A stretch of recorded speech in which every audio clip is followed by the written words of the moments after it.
What if hiring could be easier, more streamlined, and less time-consuming, so even when you're busy, you could still be smart about the way you hire? With ZipRecruiter, you can post your job to over 100 of the web's leading job boards with just one click, so you can rest easy knowing your job is being seen by the right candidates. Then, ZipRecruiter puts its smart matching technology to work, actively notifying qualified candidates about your job within minutes of posting so you receive the best possible matches. That's why ZipRecruiter is different. Unlike other hiring sites, ZipRecruiter doesn't depend on the right candidates finding you, it finds them. And it's no wonder 80% of employers who post on ZipRecruiter get a quality candidate through the site in just one day.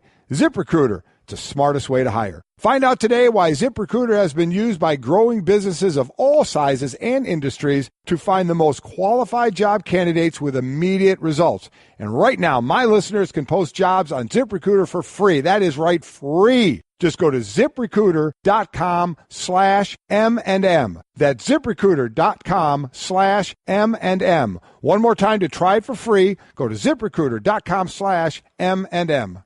Considering home security? Consider this. For 140 years, ADT has helped stop more crime than any other home security company. The yard sign isn't just a sign, it's a line in the sand. It's no wonder 5 times more people choose ADT to protect their homes. Visit ADT.com to learn more. For license information and terms and conditions, visit ADT.com. All right, here we are. Great hour on the way here. We're talking football with Jon Gruden and Kirk Herbstreit. We're presented by Progressive Insurance. Those guys and everybody always on the Shell Pennzoil Performance line. And I'd like to say thank you to 2 different people or groups of people.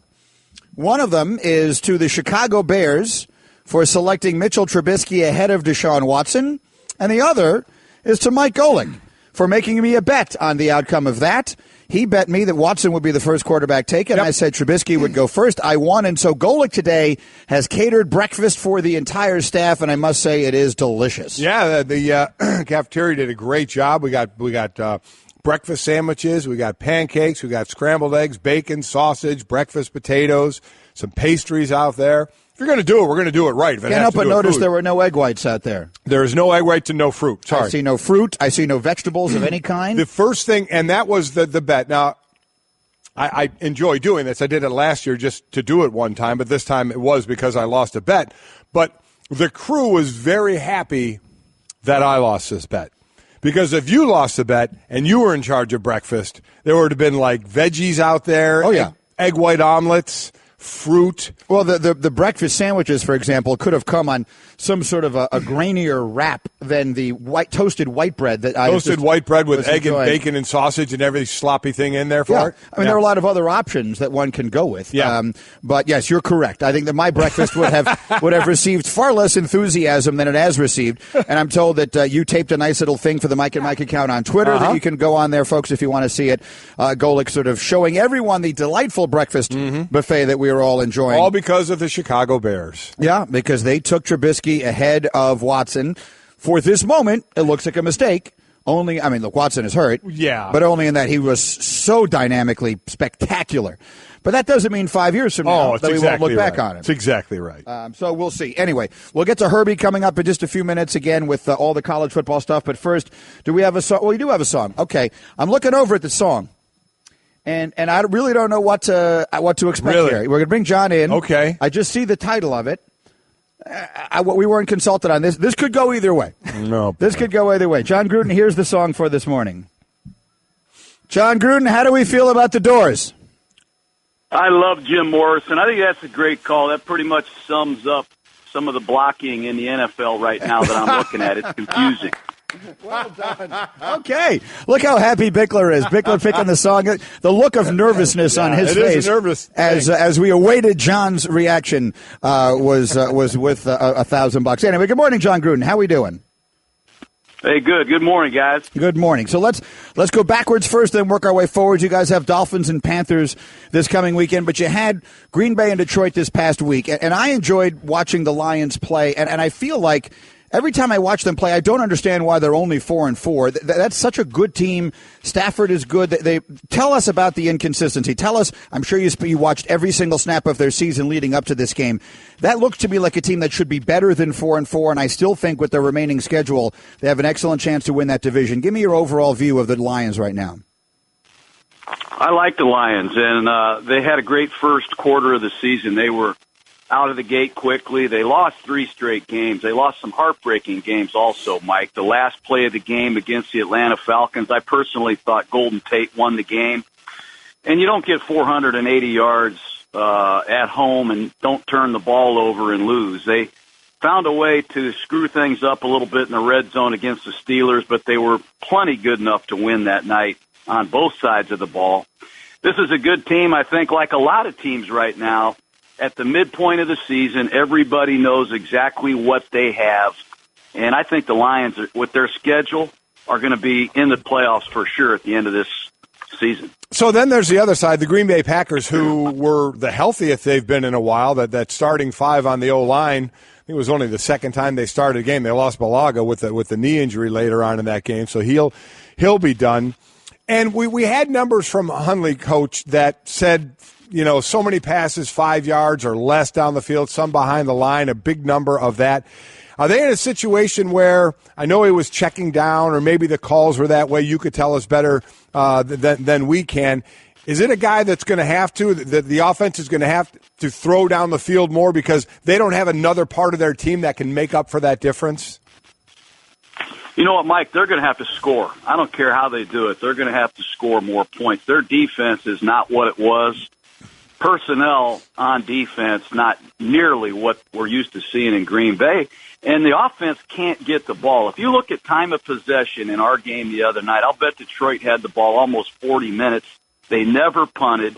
And when you're a young quarterback, you got a lot of moving parts. You got a rookie tailback. You need to get the ball back a little bit. And Green Bay just can't get the ball back. Back-to-back home games, Drew Brees, Matt Stafford went into Lambeau Field and took control of the game. But I think it starts with giving the offense, Mike McCarthy, more opportunities so they can do the things that you're talking about, which is play action pass, push the ball, run the read option. You need a couple mulligans during the course of the game so you can make some adjustments on the sideline. Green Bay can't do it right now. This defense is really struggling. And I am as nervous asking this question to Jon Gruden and with Mike Golick sitting next to me as the members of our staff are choosing the songs every week. But I think it has to be asked, which is, John, when you watch the Packers play without Aaron Rodgers and you watch the Texans play without Deshaun Watson and some of the other games that we see around the league, the Cardinals playing without Carson Palmer, you recognize the extraordinary value and the scarcity of these quarterbacks. So I'm not even going to let go. I'm not even looking in your direction as I ask the question. Is there anything we are not currently doing that we could to prevent even further any injuries to quarterbacks, Jon Gruden, because they are so valuable and so important to the game? I think it all starts with the way we practice. I've said it a million times. And look, the offensive lines around the league they're being handicapped with the way we practice. They don't wear pads. They're only allowed to have 14 padded practices. I think you're allowed to pad up 3 times after, I think, November 1st or whenever there's 6 games left. So if you're Taylor Decker of the Detroit Lions, a first-round left tackle, and you've missed the entire training camp and you've missed the first 8 games and you've never had a pad on, you're supposed to walk out there and have 3 padded practices and be the solution at left tackle? There's only one team that I know of in pro football today, and this is the halfway point of the season, that has had all 5 starters start every game, and that's the Rams. And everybody's dropping their jaw like, wow, the Rams are on fire, and it's a great credit to them. But the big reason is they've had the same starting 5. And I look at my brother's team, the Redskins. They went up to Seattle last week without 4 starting linemen, and it's a halfway point of the season. It's hard to audible. It's hard to change plays. It's hard to pick up stunts. It's hard to communicate. It's hard to play, period. And when that happens, your quarterback takes a lot of licks. You look at the Super Bowl last year. Atlanta had their 5 linemen started every single game. Yep. I think New England was right there as well. A great point about the offensive line. It's been made a decent amount of times, but it is very, very true. about the practice schedule. Remember, this was the players that wanted this. The players wanted the offseason to start later and such. So this is kind of what comes along with it. So your Monday nighter is the Miami Dolphins and the Carolina Panthers. Let's start with Miami and really go kind of behind the scenes a little bit with Adam Gase coming out and saying what he said about really the offense, and guys aren't diving into the playbook enough and have to understand the work ethic. Then Jay Ajayi gets traded, so you know where that relationship was. How is Adam Gase to keep that, forgetting before you even get on the field, off the field, keeping that locker room in one piece? That's a real challenge. Sometimes you just don't have the right chemistry in the locker room to start with. They've had problems on the coaching staff. A well-documented assistant coach was released. He had a problem, a real problem. And that's your offensive line coach. That's your coaching staff. That's not good when you go to a team meeting the next day, Mike. And they had a problem with Lawrence Timmons. I don't know what happened. I don't know the story. Ajayi had a problem there. They traded him. It's just been a number of different things. They right now are coming off a good offensive performance, but another tough, heartbreaking loss. This is just a team that started by losing their quarterback. They bring in Jay Cutler out of the broadcast booth, and from day one, it's been a real problem, and I think a real challenge that's still going on in Miami. Dolphins and Panthers again, the Monday nighter this coming week, 8:30 Eastern, as always on ESPN. Around the league a little bit, I really would like to get your perspective on what's going on with Jameis Winston. You mentioned that you would run into him in a restaurant recently, and I know you live there in Tampa, so you're close to the circumstance with him. And we saw the action that he took on the sideline the other day that almost felt like it certainly did ultimately provoke what happened with Mike Evans. And a lot of people were basically saying, to sum it up, what is the starting quarterback doing, poking his finger into the back of a defensive player and all of that? A lot of people have also been making a big deal about his pregame motivational speech, which just seemed a little bit odd. What are you seeing in Jameis Winston right now, and what is your perspective on all of it? Yeah, I was disappointed in the whole fiasco as well, Mike. I think it's just bad for football, and I'm stunned by it, honestly. I think he's just so emotional. If you know this kid, I know it looks bad, but he is a great kid, and he really, really wants to do well, and he's doing everything he can to inspire his teammates, and sometimes it turns some people off, and I think he needs to tone it down a little personally. I've said it before. I think part of the problem with Winston early in games is his heart is beating as fast as mine, and he's got to be a little bit like Joe Montana. You got to be cool and calm and collected, even in adversity, even in the exciting times. You have to somehow be more of a flatliner, and I think he's got to learn. He's still a very young quarterback with a lot of ability that's fighting through an injury. Their team is not playing well, but I think he needs to take advantage of some time off, get the shoulder right, and just kind of reassess where he is, and I believe he'll do that.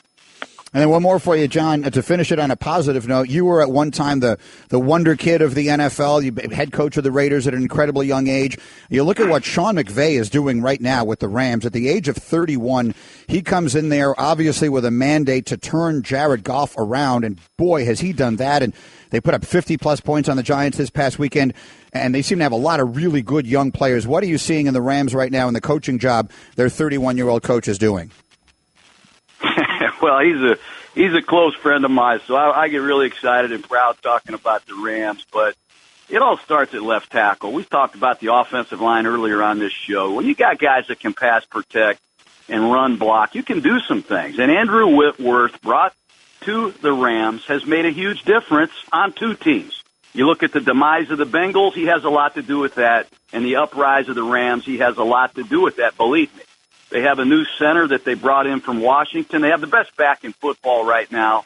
And they've upgraded their receiving core if you look at Woods and Everett and obviously Sammy Watkins. But the scheme, I think the way that they teach the plays, drill the plays, and then run the plays is as good as there is in the league. And I'm glad we're talking about some positive stories because I think the Rams, the Saints, the Jaguars, Adrian Peterson, what he did as a veteran back, and the Washington Redskins with all those players out going to Seattle, I mean, there were some great performances last week, highlighted by the Rams. No question about it. All right, and John, as we let you go, I'm going to let you make the call on this, and Golick, you as well, because we've done a little investigation. So I told you Bickler looked nervous. Yeah, he did. At the song that he chose. But I have now been told that he selected that song because he went to the Gruden's Groove channel on Slacker and saw that song was on the playlist. So my question is, does that constitute A, good research, or B, cheating on the exam? John, I'll let you make the call. Which one is that? That's just great research. I mean, that's just downright tremendous behind-the-scenes effort. Give him a sticker for his shirt. That's outstanding. All right, well done. I agree. The staff is disagreeing. They want him crushed. No, I agree. Him crushed. You make Jon Gruden happy. However it happens, it was the right way. Okay, we'll do it again next week. Thank you, John. Thanks, John. All right, guys, have a good one. Jon Gruden, Dolphins, Panthers next Monday night. He's on the Shell Pennzoil Performance line, taking synthetic motor oil performance to a whole new level. Make the switch to Pennzoil Synthetics today. Yeah, John has the channel Gruden's Grooves on Slacker. And so, is that right, Bickler? You just looked at like a playlist, or how did you, what did you do here to orchestrate this little con that you pulled off? Just hard work. Just hard work. He's getting it done. He's feeling good about himself this morning because he's eating all of Golick's breakfast. That's exactly right. Would it be fair to say the three biggest disappointments and surprises? The surprises would be the Saints, the Rams, and Jacksonville. The positive surprises would be the Saints, the Rams, and Jacksonville. Yeah, sounds right. And then on the negative side would be the Giants, Tampa Bay, and the Denver Broncos. Yeah, I mean the Broncos are what, 4-5? 3-5. 3-5. Yeah, yeah. I mean, there are some other ones that aren't quite as jarring. Like, I thought the Raiders would look like one of the best teams in the league. They're not. I thought the Jets would be the worst team in the league. They're not. So, that there are some that don't kind of jump out at you in the way those outliers do. Yeah, no one can argue with the teams that you're listing. And then there are some teams decimated by injury. I mean, right. Those I leave out. Like the Packers and stuff like that. You can't count those. What they are. We thought other teams would be better than they were as well. Okay, so we're going to take an early break here because I want to save a bunch of extra time for Kirk Herbstreit because we got a lot to get into with him, and that'll be a good discussion with the college football playoff rankings yesterday. Mike and Mike presented by Progressive Insurance. He'll join us on the Shell Pennzoil Performance line. But I have a really good trivia question to take us into the break. You are going to like this because it involves your school and my school. Okay. With the college football playoff rankings being released yesterday, Notre Dame is in the top 25. They are number 3. Mm-hmm. And Northwestern is in the top 25 at number 25.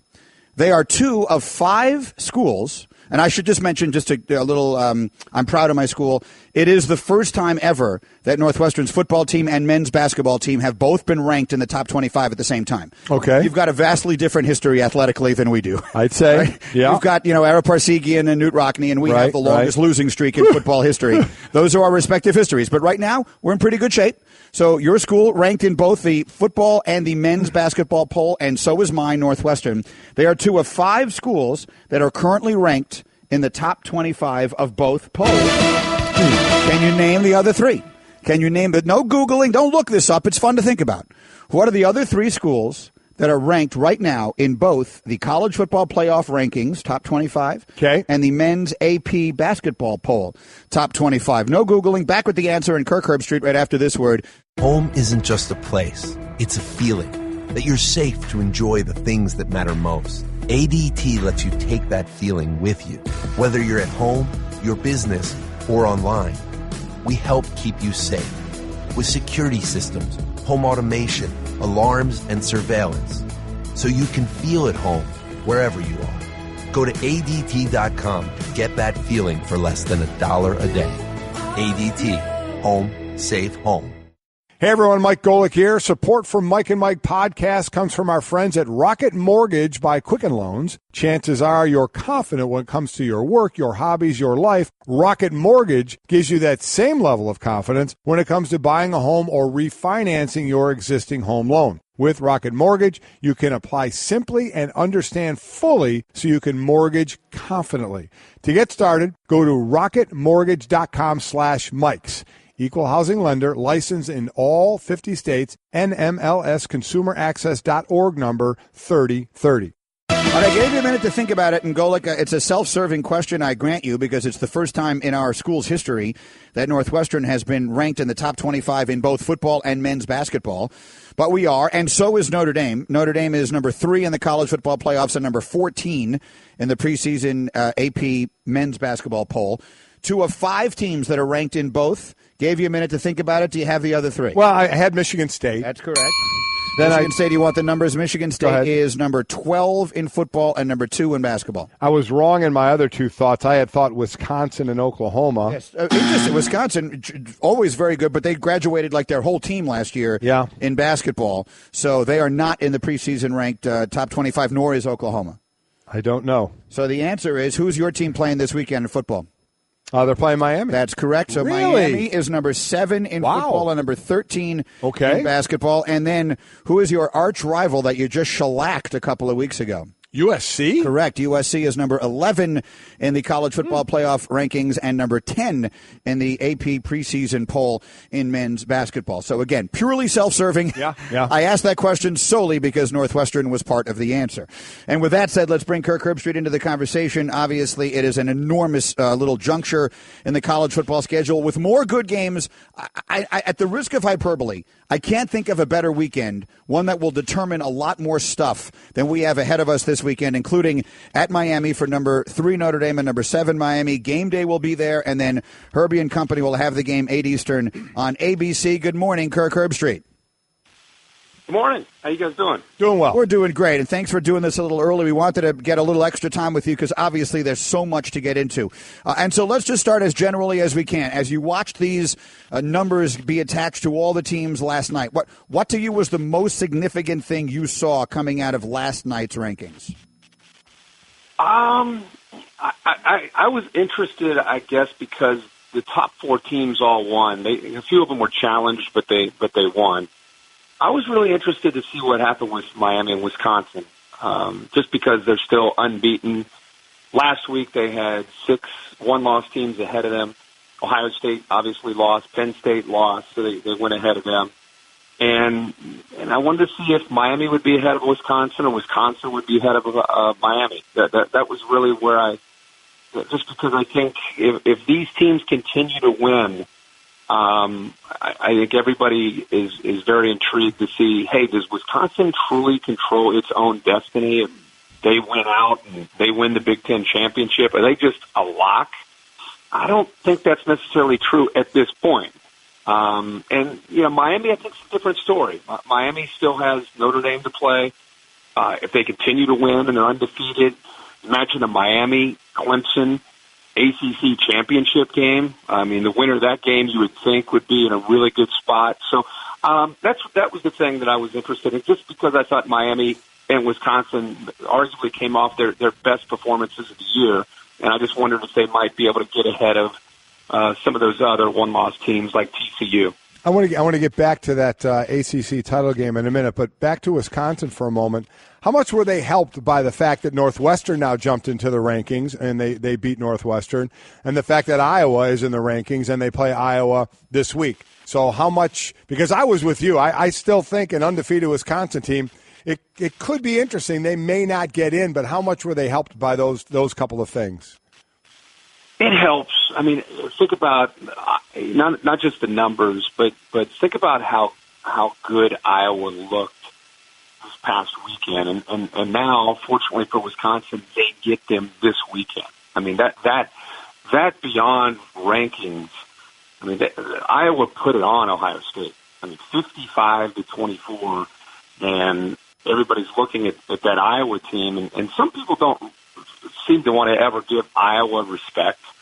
I live in SEC country, and people kind of giggle at Iowa, and I don't. Iowa lost on the last play of the game to Penn State. They went to Michigan State the next week and lost in a one-possession game. Greeny knows a couple weeks later they lost to Northwestern again in a very low-scoring one-possession game. And overtime. Pat Fitzgerald, his team, a great game, and that's their losses this year. And then they blew Ohio State out, and now they're going to go to Madison. So, I think perception-wise, which is something that's been hurting Wisconsin, I think the rankings, the way they shook out last night, definitely helped them. And now these next 2 weeks, think about what they have. Iowa, they've got Michigan, who probably will be ranked by next week. And then they've got a Big Ten championship game. So, I'm not slighting Wisconsin at all. I just get aggravated when people say, hey, if they're an unbeaten in a Power 5, slam dunk, they're automatically in. That just feels like everybody gets a trophy to me kind of thought. If they're deserving and you think they're a top 4 team, absolutely put them in there. But I get frustrated because somebody says, hey, they're a Power 5, they're undefeated, they have to be in. That's more that Baylor thought, school of thought, and I'm just not a fan of that. But if they get through this grind that they have coming up in these next 4 weeks, they should get a real look at being up in the top 4. So the fun of this, Herbie, we know is a hypothetical. So we've been talking a lot about if Georgia and Alabama are both undefeated in the SEC title game, and it's a instant classic one-pointer field goal game with the loser still get in. So we've talked about that. Let me throw this one at you as well. What if Miami beats Notre Dame this week in a pretty convincing way? Or they beat them. They're going to jump up in the rankings. Maybe they'll be in the top 4. Maybe they'll jump the Oklahoma-TCU winner. We'll have to wait and see. What happens if they then get to an ACC championship game undefeated against Clemson, and Clemson beats Miami to give them their only loss of the season in an instant classic one-point game? Is there any way you could see both of those teams from the ACC actually getting into the Final Four? Chris Felica and I have talked about that possibility. Once Miami beat Virginia Tech, in fact, we started talking about that in the car after the game. It's funny how because Georgia and Bama are already at 1-2, and they've been up there these first couple weeks. It's a little bit easier to consider those two teams getting out and talking about what if it's a close game in Atlanta, would they be able to stay in the top 4 versus Miami, who's been climbing and trying to get up into consideration. But if Miami beats Notre Dame and they're able to finish out the rest of their regular season, which you would think with, I think, Virginia and Pitt, that they would be in good shape, and then get ready to play Clemson, at that point, you would think that they would probably be either in the top 4 or right on the fringe of being up in the top 4.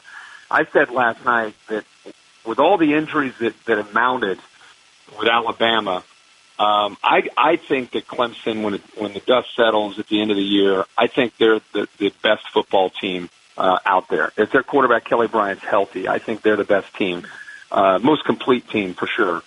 And if they're up there in the top 2 or 3, it would definitely be. If we're going to talk about Georgia and Alabama as a possibility, then I think you should have the same type of conversation hypothetically about Clemson and Miami if Miami wins out and they're defeated and Clemson's sitting there, they meet in the championship, and Miami were to win a really, really close game and all these teams have one loss. Yeah, I mean, we would definitely be able to consider, or if Clemson were to win a close game and all these teams have one loss, we would have to consider that.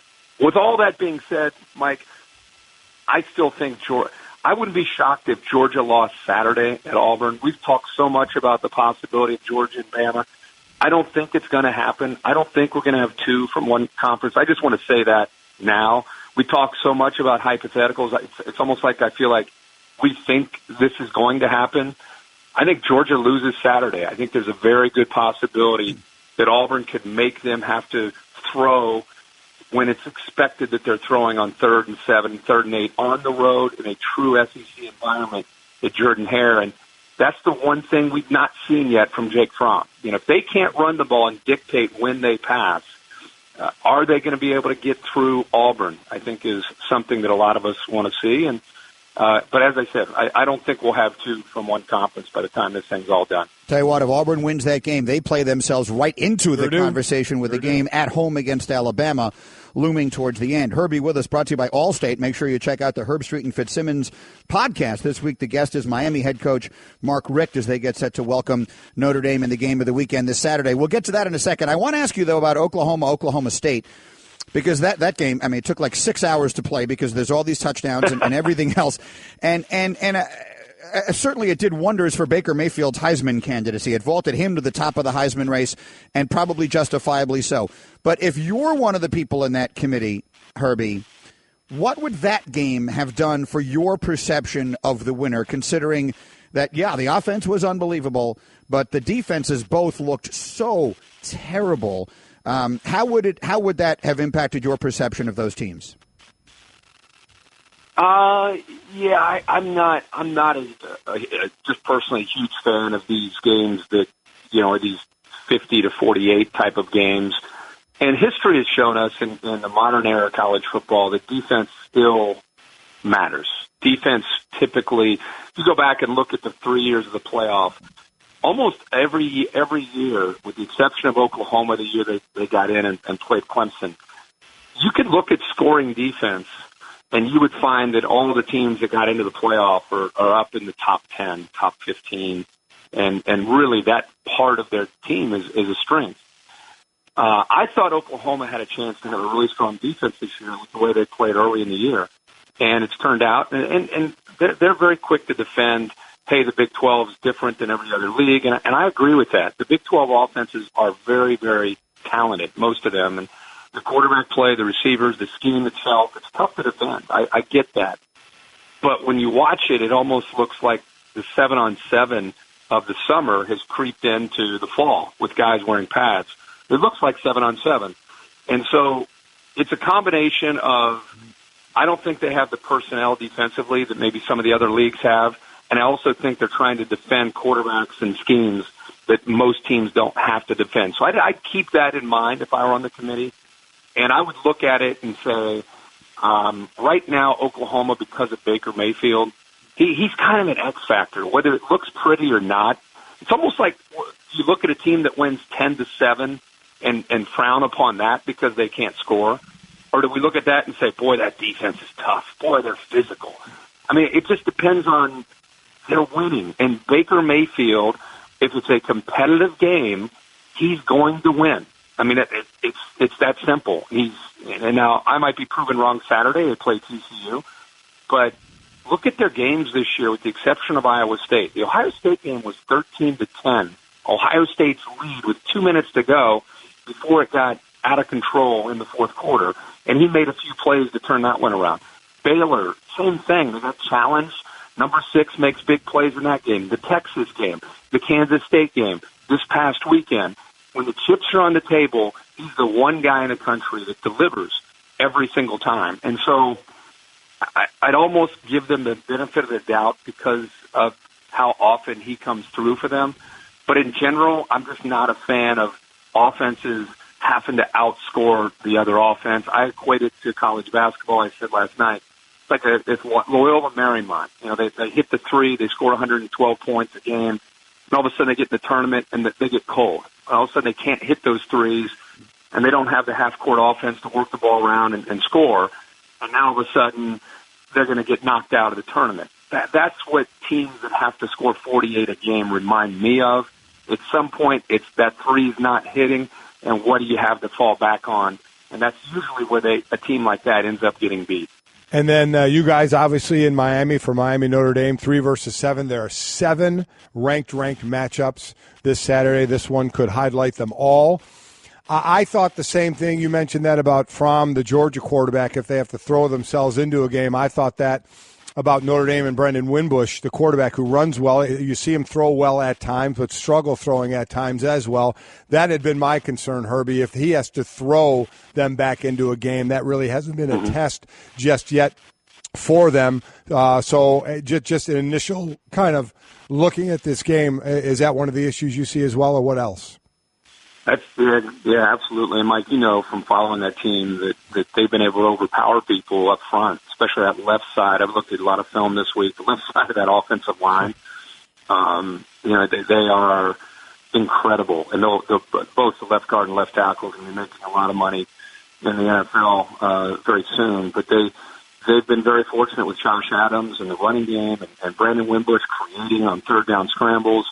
That's to me the game within the game is watching the Miami defensive front 7 against the Notre Dame running game and the physicality. If you're right, if Wimbush is back there throwing when Miami knows, and they play a ton of man, and Manny Diaz believes in stunts and twists and blitzes, and it makes it tough on an offensive line. Wimbush creating, not necessarily throwing. If they're going to win, he's going to have to make some throws. But him creating on third down, how does Miami defend that? When they play a ton of man with their backs to the quarterback, they're going to have to spy. And when they spy, can that guy make plays to prevent him from scrambling around and making plays?